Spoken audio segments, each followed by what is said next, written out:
Assalamualaikum warahmatullahi wabarakatuh. Halaman rumah memang akan menjadi lebih indah kalau ditanami beraneka ragam tanaman hias. Akan tetapi, ternyata ada beberapa jenis taman yang pantang atau pamali apabila ditanam di depan rumah. Selain itu, ada juga tanaman yang dipercaya dapat membuat pemiliknya kaya raya, makmur hidupnya, dan berlimpah rezekinya. Sehingga jenis tanaman ini dipercaya sebagai tanaman yang dapat mengundang rezeki, keberuntungan, dan kekayaan. Kepercayaan ini bersumber kepada kepercayaan orang terdahulu, kepercayaan masyarakat Cina, fakta ilmiah, dan juga dari cerita mitos yang diwariskan para orang tua.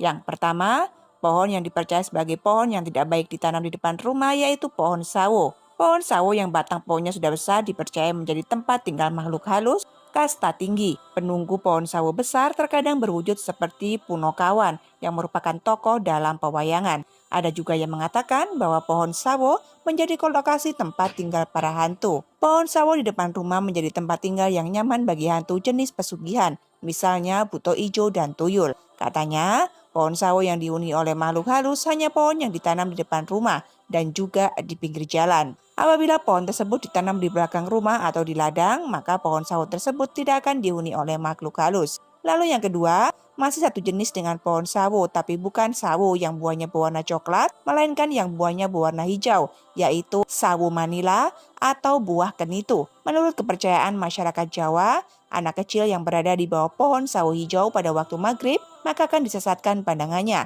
oleh makhluk halus, sehingga akan berjalan kebingungan dan tak tentu arah. Yang ketiga, pohon yang tidak baik ditanam di depan rumah yaitu pohon randu. Pohon randu adalah pohon yang buahnya menghasilkan kapuk. Konon katanya, apabila ingin melihat penampakan hantu, pocong, dan kuntilanak, maka silakan mencari pohon randu yang besar. Datangi pohon randu tersebut di malam Jumat yang bertepatan dengan bulan purnama, tepat waktu tengah malam. Hantu pocong dan kuntilanak akan menampakkan diri di ranting pohon randu. Lalu yang keempat adalah pohon ketapang. Daun ketapang membentuk 7 cabang ranting tanaman ini bertingkat-tingkat, sehingga membuat pohon tanaman ini terlihat indah. Pohon tanaman ketapang sering dijadikan pohon peneduh di taman kota dan di tepi jalan raya. Sayangnya, pohon ketapang juga dianggap pohon yang angker dan mistis, karena menjadi tempat yang disukai makhluk halus berwujud kuntilanak. Pohon ketapang juga dipercaya disukai makhluk gaib dari ilmu hitam. Pohon ketapang memiliki mitos, jika pohon ini ditebang tanpa izin, maka si penebang akan mendapatkan kesialan dan terhambat rezekinya. Karena itulah, pohon ketapang dianggap sebagai pohon atau tanaman yang tidak baik apabila ditanam di depan rumah. Yang kelima yaitu pisang raja sajen.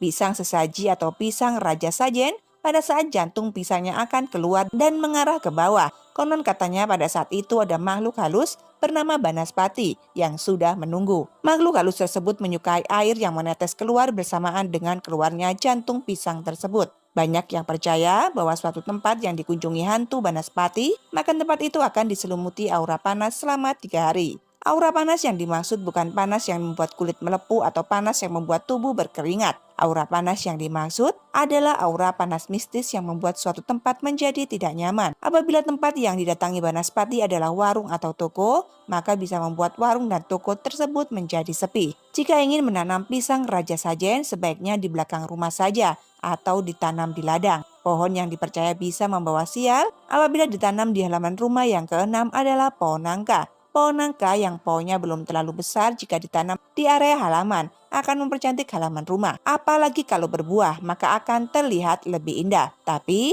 apabila pohon tersebut sudah besar dan daunnya sudah rindang, maka akan lain ceritanya. Mitosnya pohon nangka yang besar menjadi sasaran tempat tinggal makhluk halus. Pohon nangka sangat disukai hantu kuntilanak. Jika ingin menanam pohon nangka dan menginginkan pohon tersebut sampai berumur tua, sebaiknya tanam saja di belakang rumah, atau jika lahan pengarangan sempit, maka tanam saja di pot supaya pohon nangka terjaga tidak terlalu rindang daunnya. Lalu yang ketujuh adalah pohon aren. Pohon aren adalah pohon penghasil kolang-kaling yang buahnya berwarna hijau. Inilah yang diolah menjadi kolang-kaling. Dan ijuk dari pohon aren juga banyak dijual untuk dijadikan sapu. Selain menghasilkan kolang-kaling dan sapu ijuk, pohon aren juga penghasil nira untuk dijadikan gula aren. Pohon aren sangat disukai oleh makhluk halus bernama carulung. Hantu carulung adalah hantu yang disuka menculik janin dalam kandungan ibu hamil. Karena itulah pohon aren dipercaya sebagai pohon yang tidak baik apabila ditanam di depan rumah. Jika ingin menanamnya, sebaiknya ditanam di kebun atau ditanam di ladang.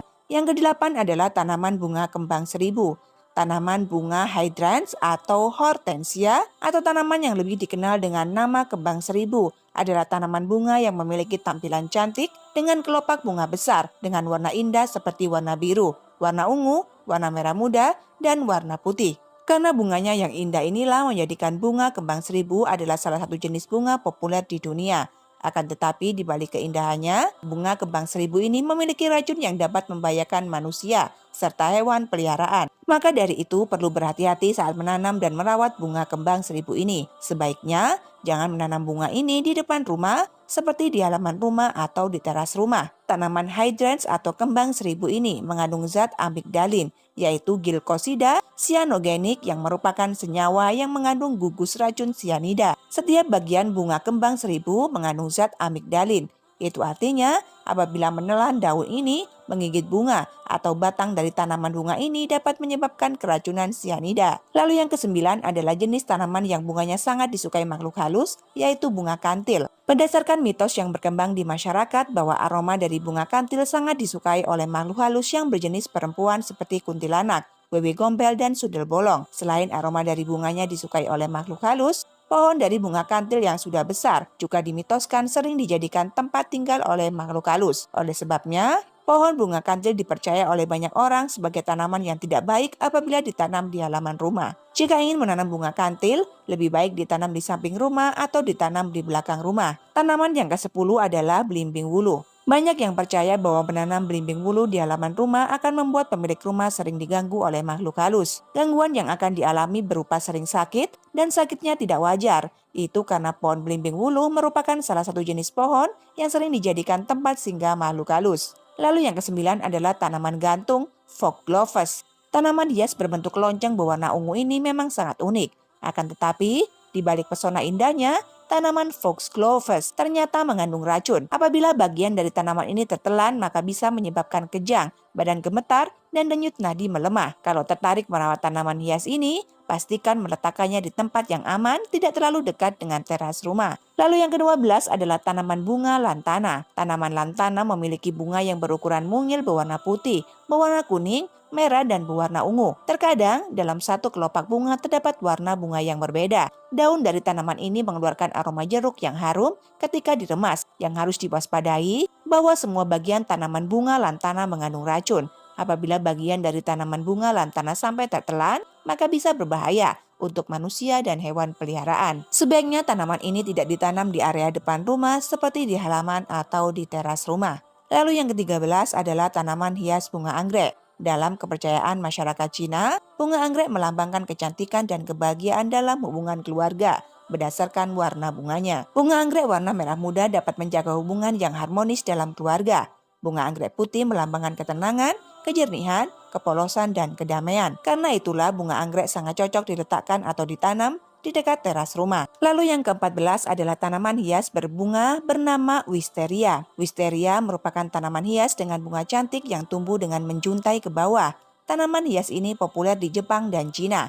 Namun, bagian bijinya ternyata beracun untuk manusia dan hewan peliharaan. Zat sapodim yang terkandung dalam biji tanaman wisteria jika sampai tertelan bisa menyebabkan gejala seperti pusing, muntah, bahkan bisa pingsan. Karena tanaman ini mengandung racun pada bijinya, maka sebaiknya tidak ditanam di dekat teras rumah. Lalu yang ke-15 adalah satu pohon yang menurut kepercayaan masyarakat Cina dianggap sebagai pohon pembawa kemakmuran, yaitu pohon jeruk. Jeruk adalah buah yang identik dengan Hari Raya Imlek. Ketika berbicara tentang jeruk dalam budaya Tionghoa, menurut kepercayaan Tionghoa, pohon jeruk merupakan salah satu tanaman buah yang dipercaya dapat membawa keberuntungan. Keberuntungan yang dimaksud adalah berupa kekayaan, kemudahan mencari rezeki, dan kemakmuran dalam hidup. Pohon jeruk bisa ditanam di pot dan diletakkan di teras rumah. Apabila pohon jeruk tersebut tumbuh subur dan lebat buahnya, maka itu pertanda penghuni rumah akan makmur hidupnya. Lalu yang ke-16 adalah tanaman ubi gadung. Tanaman ini termasuk tanaman ubi rambat, tanaman yang tumbuh menjalar atau merambat.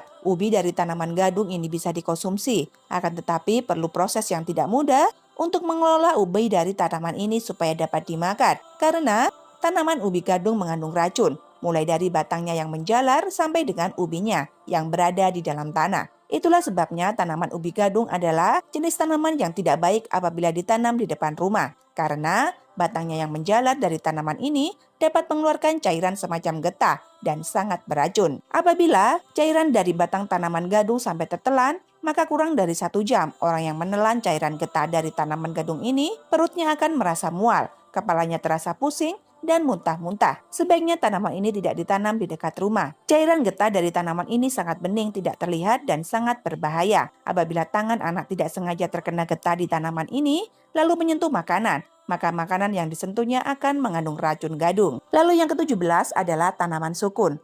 Buah sukun dapat digoreng dijadikan cemilan atau bisa dikukus. Tapi sayangnya banyak yang percaya bahwa pohon sukun merupakan jenis pohon yang tidak baik apabila ditanam di dekat rumah. Selain akar dari tanaman pohon sukun ini dapat merusak tembok rumah, konon katanya pohon sukun merupakan jenis pohon yang dijadikan debutan oleh makhluk halus. Makhluk halus akan saling adu kekuatan untuk menguasai pohon sukun. Akibatnya, rumah yang berada di dekat pohon sukun akan sering diselimuti kekuatan mistis. Itulah beberapa jenis tanaman yang dipercaya sebagai tanaman pembawa rezeki dan juga tanaman yang dipercaya sebagai tanaman pembawa sial. Sekian video dari kami, semoga video ini bermanfaat. Wabillahi taufik wal hidayah. Wassalamualaikum warahmatullahi wabarakatuh.